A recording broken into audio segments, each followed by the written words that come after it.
আসসালামু আলাইকুম, সবাই কেমন আছেন? আমরা আলহামদুলিল্লাহ ভালো আছি।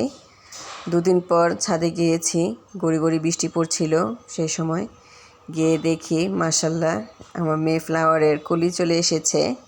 আমি তো দেখে অবাক হয়ে গিয়েছি, মানে এত দ্রুত চলে আসছে। মাত্র আমি দুদিন যাইনি ছাদে, এতেই দেখি যে এত বড় হয়ে গিয়েছে। তো ভাবলাম যে গাছগুলো একটু পরিষ্কার করে দেই, গাছটা কলিটা যাতে ঠিকমতো পুষ্টিটা পায়।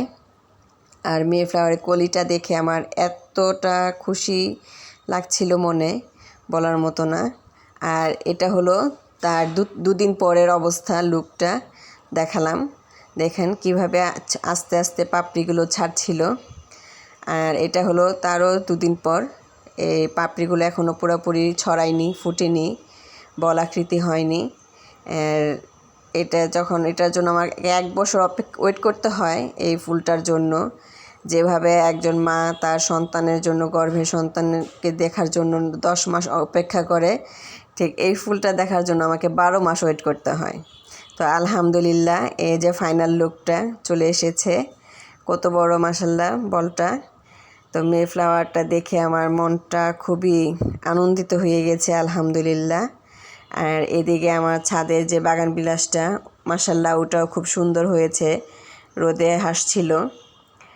তো ফুলটা আমি একা দেখবো কেন, ভাবলাম যে আপনাদেরকে একটু দেখাই, আমার বন্ধুদেরকে কাছে শেয়ার করি, ভাই বোনদের কাছে।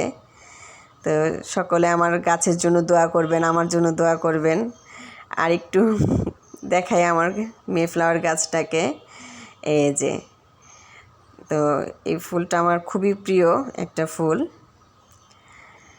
তো আর এটা হলো আমার বারান্দার মধ্যে ছোট্ট একটা বাগান বিলাসের ডাল লাগিয়েছিলাম, সেটা থেকেও ফুল আসছে মাশাআল্লাহ। এটার কালারটাও খুব সুন্দর। তো সকালে ভালো থাকবেন, আমাদের জন্য দোয়া করবেন। আসসালামু আলাইকুম।